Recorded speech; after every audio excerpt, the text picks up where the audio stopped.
रब्बी अऊज़ु बिका मिन हमाजाति सयातीन व अऊज़ु बिका रब्बी अन यहदुरून। बिस्मिल्लाहिर रहमानिर रहीम। रब्बि इश्रह ली सदरी व यस्सिर ली अमरी वहलुल उक़दतम मिन लिसानी यफ़क़हू क़ौली रब्बी जिदनी इल्मन। প্ৰিয় দৰ্শকবৃন্দ, আপোনালোক আটাইলৈকে জনাইছো শান্তি বৰ্ষণৰ আহ্বান। সালামুন আলাইকুম। আপোনালোক সকলোৰে ওপৰত মহান আল্লাহৰ শান্তি বৰ্ষিত হওক।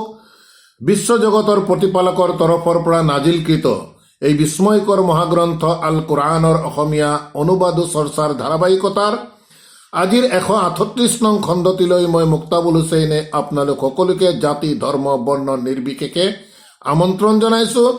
আহক ইনশাআল্লাহ মহান আল্লাহৰ এই বিস্ময়কৰ গ্ৰন্থখনিত প্ৰকৃততে আমাৰ বাবে কি বাৰ্তা আহিছে আমি প্ৰত্যেকেই ইয়াক জনা আৰু বুজাৰ চেষ্টা কৰো। লগে লগে আমাৰ পৰকালৰ সফলতাৰ বাবে আমি সৃষ্টিকৰ্তা গৰাকীৰ প্ৰতি সমৰ্পিত হওঁ।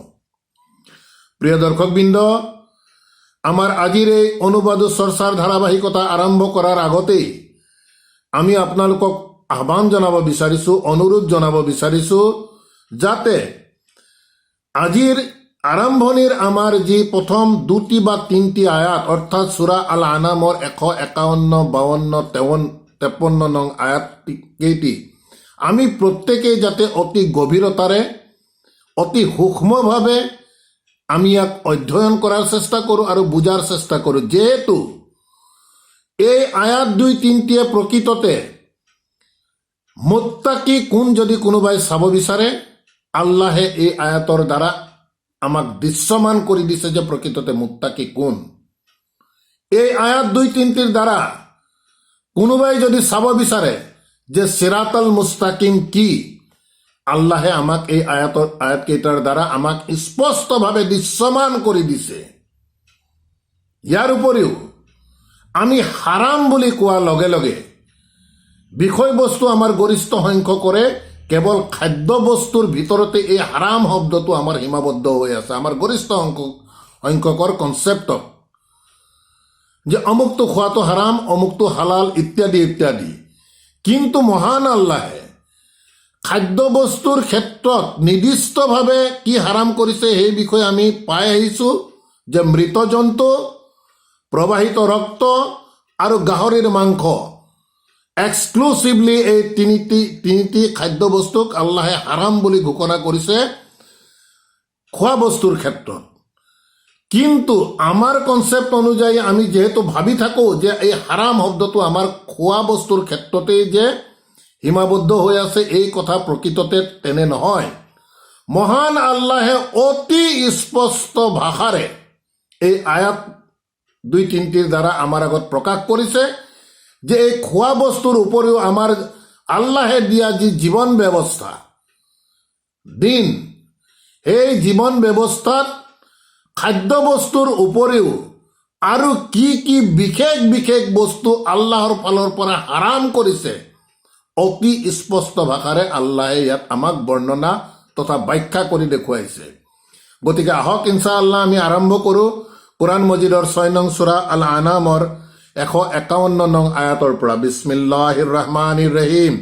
কুল তাআলাউ আতলু মা হাৰৰামা ৰাব্বুকুম আলাইকুম। প্ৰিয় দৰ্শকবৃন্দ, যেহেতু বিষয়বস্তুৰ প্ৰসংগ চলি আহি আছিল, আমি পাইছোঁ যে ইহুদীসকলে কেনেদৰে তেওঁলোকৰ বিভিন্ন খাদ্য বস্তু তথা বিভিন্ন কৰ্মক নিজে নিজে ৰচনা কৰি কেনেধৰণে হাৰাম বনাই লৈছিল।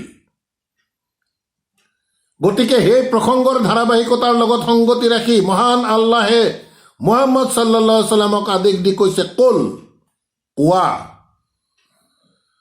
তাআলাউ যে তোমালোক আহা, কাম তুমি, তোমালোক আহা, আতলু আৰু মই তোমালোকক পাঠ কৰি শুনাম, মা হাৰৰামা ৰাব্বুকুম আলাইকুম, মা হাৰৰামা কি অবৈধ কৰিছে, ৰাব্বুকুম তোমালোকৰ প্ৰতিপালকে, আলাইকুম তোমালোকৰ ওপৰত কি হাৰাম কৰিছে, আহা মই তোমালোকক পাঠ কৰি শুনাম। গতিকে ইয়াত আমি স্পষ্ট হ'ব লাগিব, পাঠ কৰি শুনাম অৰ্থাৎ আল্লাহৰ কিতাপ পাঠ কৰি শুনোৱাৰ বিষয়ে কৈছে। গতিকে প্ৰথম 1 নম্বৰত ঘোষণা কৰিছে যে আল্লাহ তুশৰিকু বিহি শাইআন। প্ৰথম হাৰামটো হৈছে যে আল্লাহ তুশৰিকু বিহি শাইআন, যে তোমালোকে অংশীদাৰ নকৰিবা, শিৰ্ক নকৰিবা, বিহি তেওঁৰ সৈতে। ইয়াত সি দি আল্লাহক বুজাইছে যে তোমালোকে অংশীদাৰিত্ব স্থাপন নকৰিবা, বিহি তেওঁৰ সৈতে, আল্লাহৰ সৈতে, শাইআন একোতেই। কেৱল আমি আল্লাহৰ পৰিৱৰ্তে আমি আন কাৰোবাক উপাসনা কৰাটোকে আমি শিৰ্ক বুলি ধৰি থলে নহ'ব। শাইআন শব্দটোৱে ফ্ৰম এনিথিং, কোনো বিষয়তে আমি আল্লাহৰ সৈতে আমি অংশীদাৰিত্ব স্থাপন কৰিব নোৱাৰিম। আমাৰ মান্যৰ ক্ষেত্ৰতে হওক বা আল্লাহৰ কথা বতৰাৰ ক্ষেত্ৰতে হওক বা যিকোনো দিশতেই। আৰু ইয়াত বিশেষকৈ আমি সদায় কৈ অহাৰ দৰে আপোনালোকক আজিও ক'ব বিচাৰোঁ যে আল্লাহৰ কথা, আল্লাহৰ কিতাপ আল কোৰআনৰ মাজত সীমাবদ্ধ হৈ আছে। গতিকে আল্লাহৰ জীৱন ব্যৱস্থা মনাৰ ক্ষেত্ৰত আমি এনে কোনো কথা মানিব নোৱাৰিম যি কথা আল্লাহৰ কিতাপত সন্নিৱিষ্ট হৈ থকা নাই। যদি আমি তেনেধৰণৰ কথা আল্লাহৰ তৰফৰ পৰা অহা বুলি কিতাপত নথকা স্বত্বেও যদি আমি বিশ্বাসত লওঁ, তেন্তে ই হৈ পৰিব আল্লাহৰ কথাৰ সৈতে আৰু আন কথা ইয়াৰ লগত অংশীদাৰ কৰা, সংযোজন কৰা।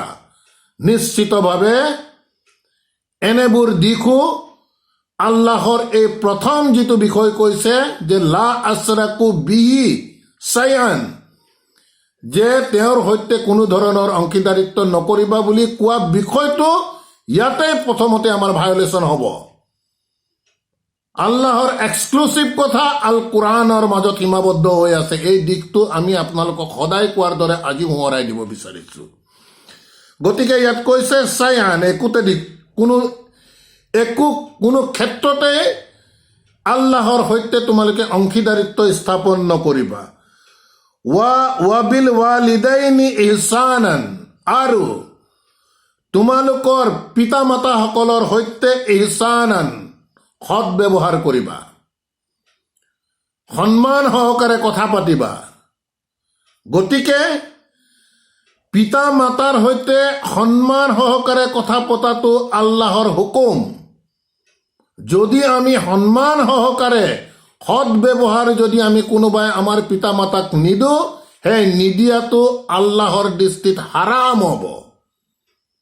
কাৰণ আয়াতৰ আৰম্ভণিতে কোৱা গৈছে যে মা হাৰ্ৰামা ৰাব্বুকুম আলাইকুম, যে কি হাৰাম কৰা গৈছে তোমালোকৰ প্ৰতিপালকৰ তৰফৰ পৰা তোমালোকৰ ওপৰত। গতিকে প্ৰথমত আহিলে যে আল্লাহৰ সৈতে আমি কোনো ধৰণৰ শিৰ্ক কৰিব নোৱাৰিম। দ্বিতীয়তে আহিছে যে পিতা মাতাৰ সৈতে এটা নেতিবাচক এটা ইতিবাচক, এই দিশবোৰো আমি চাই যাব লাগিব। দ্বিতীয়তে আহিছে যে পিতা মাতাৰ সৈতে সৎ ব্যৱহাৰ কৰিবলৈ আল্লাহে আমাক নিৰ্দেশ কৰিছে, গতিকে ই আমাৰ কাৰণে ফৰ্জ হৈ গ'ল। যদি নকৰোঁ ই আমাৰ বাবে হাৰাম হ'ব। ৱালা তাকতুলু আউলাদুকুম, 3 নম্বৰত কৈছে যে ৱালা তাকতুলু, আৰু তোমালোকে হত্যা নকৰিবা, আউলাদুকুম, তোমালোকৰ সন্তানসকলক, মিন ইমলাকিন, যে তোমালোকৰ দৰিদ্ৰতা, তোমালোকৰ প্ৰভাৰ্টি, তোমালোকৰ দৰিদ্ৰতা তোমালোকে খুৱাব নোৱাৰিম বুলি ভাবি তোমালোকৰ সন্তানসকলক তোমালোকে কেতিয়াও হত্যা নকৰিবা। ইয়াত এই সন্তানৰ ক্ষেত্ৰত ভ্ৰূণ, এইটো অতি স্পষ্ট। আজিৰ দিনত বহুতেই মাতৃৰ গৰ্ভত থকা সন্তান ভ্ৰূণ অৱস্থাতেই হত্যা কৰি দিয়ে, বিভিন্ন কাৰণবশতঃ। গতিকে এনে ধৰণৰ সন্তান বা শৈশৱত কেইবাটাও যদি সন্তানৰ পিতৃ হয়, তেওঁ ভৰণ পোষণ দিব নোৱাৰিম বুলি দাৰিদ্ৰতাৰ প্ৰতি ভয় কৰি সন্তানক হত্যা কৰিবলৈ আল্লাহে মানা কৰিছে, ই আমাৰ বাবে ফৰ্জ। যদি কোনোবাই হত্যা কৰে সেই কৰ্ম আল্লাহৰ দৃষ্টিত হাৰাম হ'ব। তেতিয়া আল্লাহে কৈছে নাহনু নাৰজুকুকুম, আল্লাহ কৰ্তৃপক্ষৰ তৰফৰ পৰা কৈছে যে নাহনু আমি, নাৰজুকুকুম তোমালোকৰ জীৱিকা দিছো, ৱা ইয়্যাহুম আৰু সিহঁতকো দিম।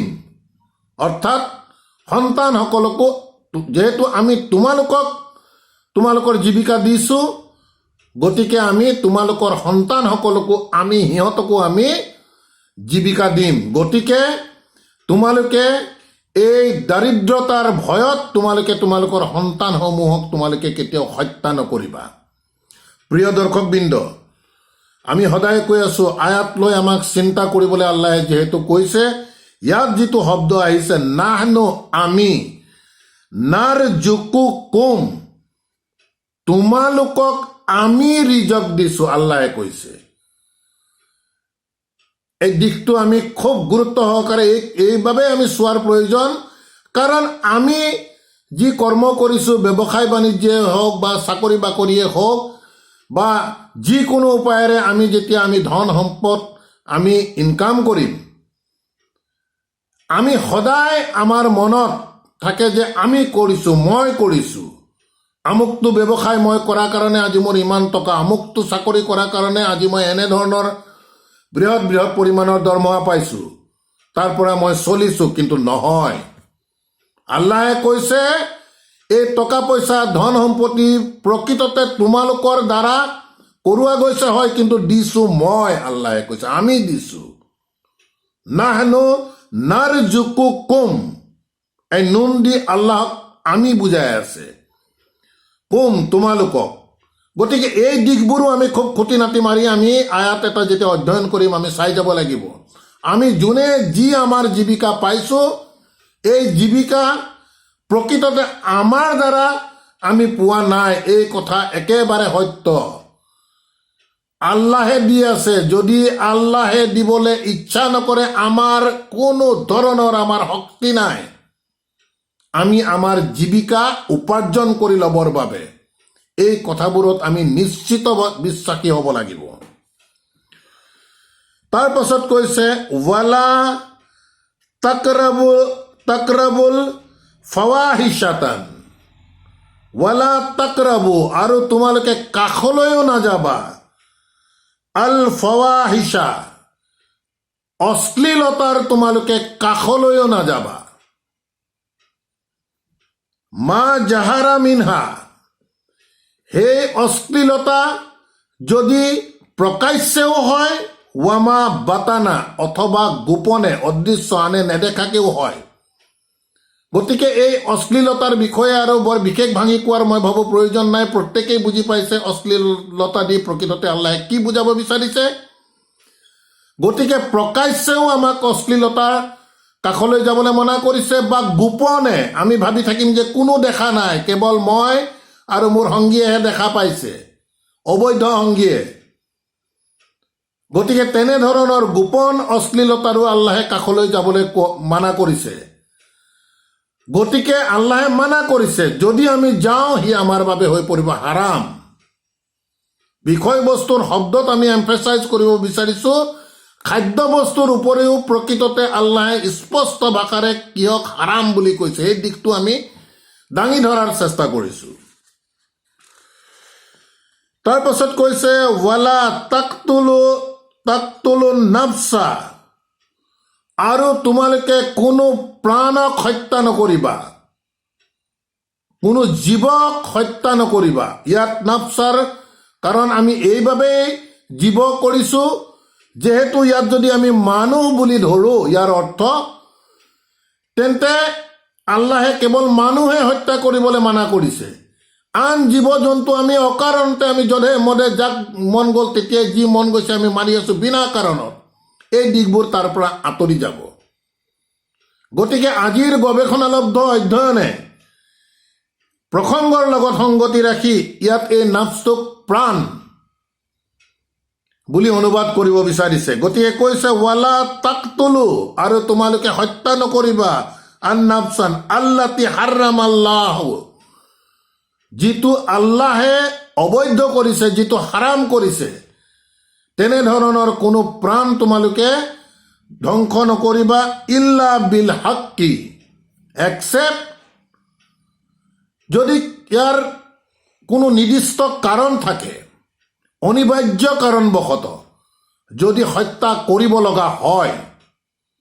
উদাহৰণস্বৰূপে আমি পঢ়ি আহিছোঁ আগতে আল্লাহৰ বিধানৰ ভিতৰত আল কিছাছ, প্ৰতিশোধৰ যি সমতা স্থাপনৰ যি বিধান আল্লাহে দিছে, তেনে ক্ষেত্ৰত আমাক হত্যা কৰাটো আল্লাহে আমাক পাৰ্মিচিবল কৰিছে, হত্যাৰ বিনিময়ত হত্যা।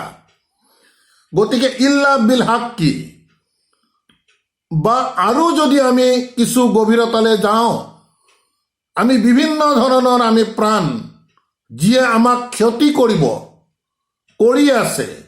উদাহৰণস্বৰূপে অতি সাধাৰণ এটা উদাহৰণ আমি দাঙি ধৰিব বিচাৰিছোঁ যে এটা মস্কুইটোৱে মোক খাই আছে। এতিয়া আমি জানো সেই মস্কুইটোৱে খাই থকাৰ পৰা আমাৰ হয়তো বিভিন্ন ধৰণৰ ৰোগ হ'ব পাৰে। গতিকে তাক যদি আমি মাৰি দিওঁ, তাক আমি নিৰ্দিষ্ট কাৰণত মাৰিছোঁ, ইল্লা বিল হাক্কি। গতিকে এনেধৰণৰ কথা বতৰাবোৰ আমি যদি আয়াত লৈ সূক্ষ্মভাৱে চিন্তা কৰোঁ, এনেধৰণৰ বিষয়বোৰ আমাৰ আগত স্পষ্ট হৈ পৰে। তাৰপাছত আল্লাহে কৈছে জালিকুম ৱাছাকুম, আৰু এইবোৰে তোমালোকৰ বাবে ৱাছাকুম, আল্লাহৰ ৱচিয়ত, আল্লাহৰ নিৰ্দেশ, আল্লাহৰ হুকুম তোমালোকৰ প্ৰতি।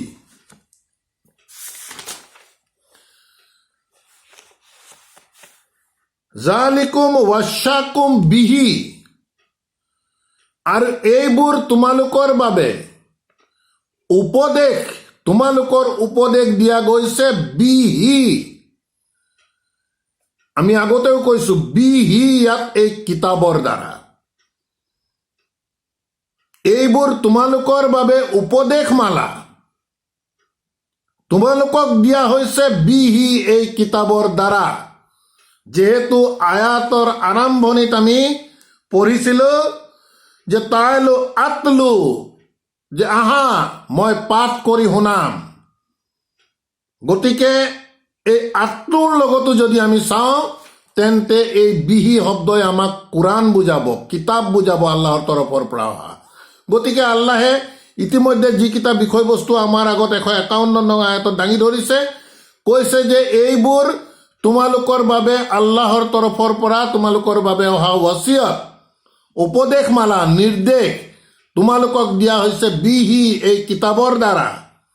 লাআল্লাকুম, যাতে তোমালোকে তাকিলুন, বিষয়বোৰ তোমালোকে চিন্তা চৰ্চা কৰা। তাৰ পৰৱৰ্তী আয়াতত আল্লাহে পুনৰ কৈছে ৱালা তাকৰাবু মালাল ইয়াতিমি, আৰু তোমালোকে এটিমৰ সম্পত্তিৰ কাষলৈও নাযাবা। ইল্লা, এক্সেপ্ট বিল্লাতি, তোমালোকে যাব পাৰা সেইটোৰ সৈতে, হিয়া আহসানু, যিটো বেষ্ট। অৰ্থাৎ তোমালোকে অন্যায়ভাৱে নাযাবা। তোমালোকে মনত ন্যায় সংযত যদি তোমালোকৰ থাকে এটিমৰ প্ৰতি, তেন্তে তোমালোকে যাব পাৰা। হাত্তা, তেতিয়ালৈকে, ইয়াবলুগা আশুদ্দাহু, যেতিয়ালৈকে সিহঁতে পৌঁছি যায়, আশুদ্দাহু, প্ৰাপ্তবয়স্ক। ইয়াৰ দ্বাৰা শব্দগত অৰ্থ ফালৰ পৰা ইয়াক শক্তি বুজায়, অৰ্থাৎ দৈহিক শক্তি, মানসিক শক্তি, বুজ শক্তি ইত্যাদিবোৰ বিষয় যেতিয়ালৈকে যথাস্থানত আহি নাপায়, অৰ্থাৎ প্ৰাপ্ত বয়স্ক নহয়, তেতিয়ালৈকে তোমালোকে সিহঁতৰ ওচৰলৈ কেৱল সৎ নিয়ত লৈহে যাব পাৰিবা, অন্যথা তোমালোকে সিহঁতৰ সম্পত্তিৰ কাষলৈ নাযাবা। ৱা আউফু, তাৰ পাছত কৈছে আল্লাহৰ এইসমূহ উপদেশ মালা যাক আল্লাহে হাৰাম কৰিছে, ইয়াক আল্লাহে যিটো আমাক কৰিব কৈছে তাৰ বিৰোধ যোৱাৰ লগে লগে ই আমাৰ বাবে হাৰাম হৈ যাব। যেনেদৰে আমাক অন্যায়ভাৱে এটিমৰ সম্পত্তিৰ কাষলৈ যাবলৈ মানা কৰিছে, যদি আমি যাওঁ সি আমাৰ বাবে হাৰাম কৰ্ম হ'ব। বিষয়বস্তুৰ এম্ফেচাইজ শব্দ হাৰাম, সেইবাবে আমি বাৰে বাৰে ইয়াক দাঙি ধৰিব বিচাৰিছোঁ। তাৰ পাছত কৈছে ৱা আউফুল কাইলা, আৰু তোমালোকে পূৰ্ণ কৰি দিবা তোমালোকৰ জোখ। যেতিয়া তোমালোকে জুখিবা যিকোনো ধৰণৰ এটা বস্তু, তাক তোমালোকে পূৰ্ণভাৱে দিবা, যিমান দিব লাগে সিমান দিবা জোখৰ ক্ষেত্ৰত।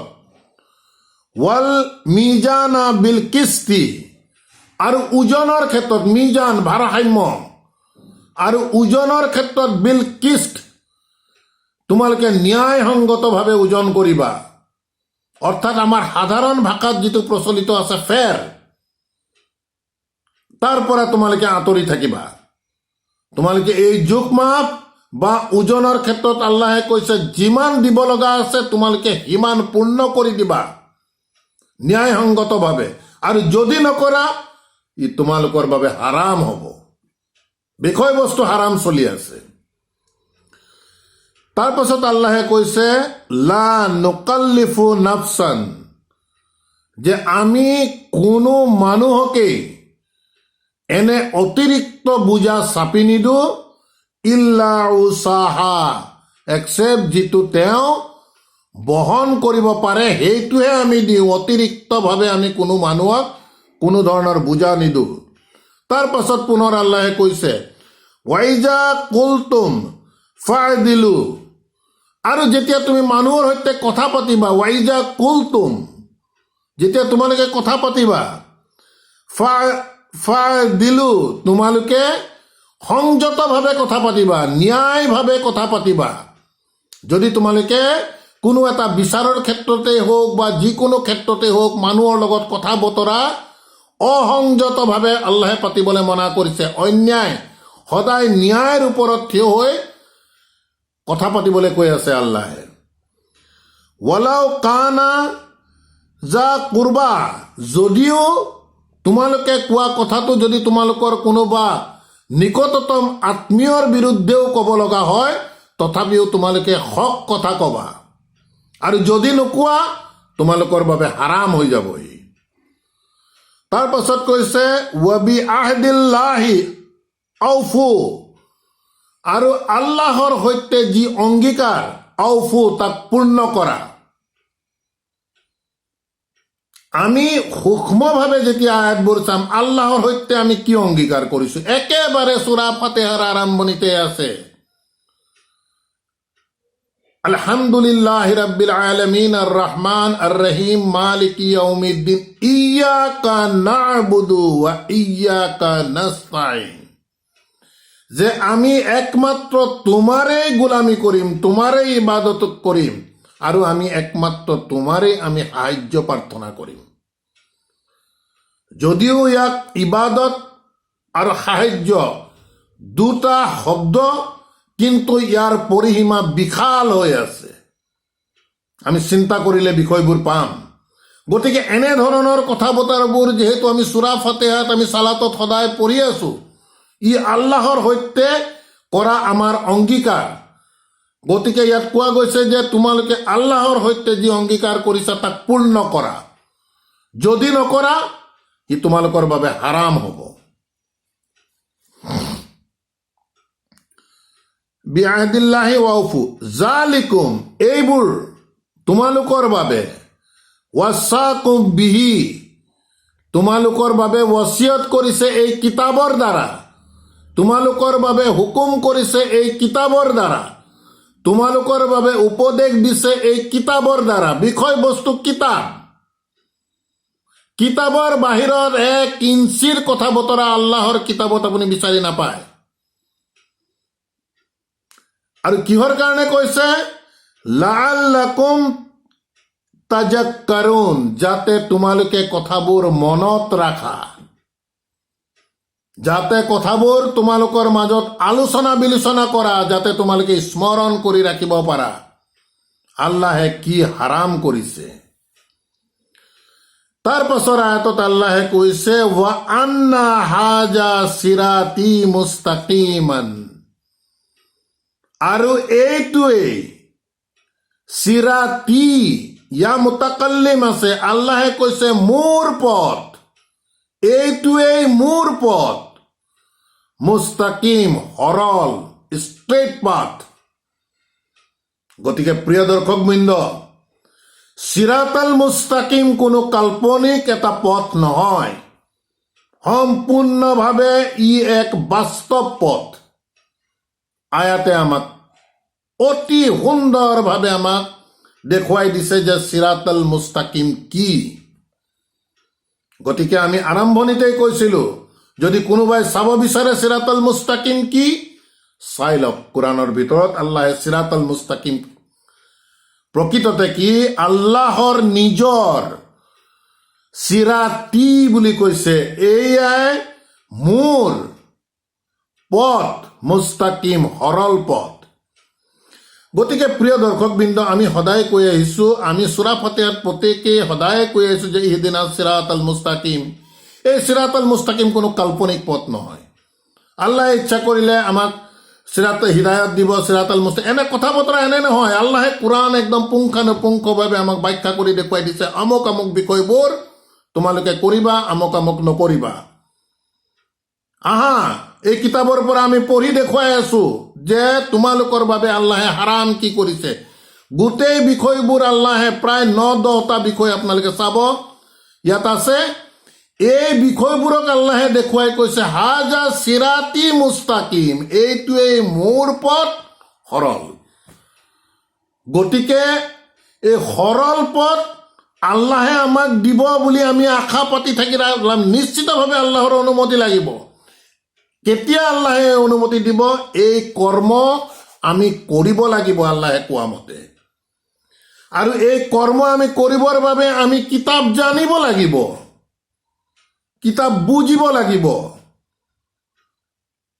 বিশ্বৰ সকলো শ্ৰেণীৰ লোকৰ দ্বাৰা যদি এই আল কিতাপ সৰ্বসন্মতিক্ৰমে যদি নফল ইবাদত হয়, পঢ়িলেই আখৰে প্ৰতি এক স্বভাৱ, নপঢ়িলে ইয়াৰ কোনো গুনাহ নাই, এনে ধৰণৰ কনচেপ্টৰ মাজত যদি আমি সোমাই থাকো, সিৰাতাল মুস্তাকিম আমি ক'ত দেখা পাম? কেতিয়াও দেখা নাপাওঁ। সিৰাতাল মুস্তাকিম আমি কেতিয়াও দেখা নাপাওঁ।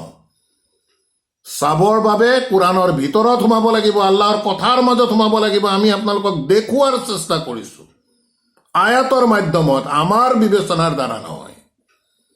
গতিকে প্ৰিয় দৰ্শকবৃন্দ, এই দিশবোৰ আমি আশা কৰো আপোনালোকে মন কৰিব। আয়াতৰ কণ্টিনিউৱেশ্যনত আল্লাহে কৈছে হাজা সিৰাতি মুস্তাকিম ফাত্তাবিউহু, গতিকে ইত্তেবা কৰা, হু এই পথটোক তোমালোকে ইত্তেবা কৰা।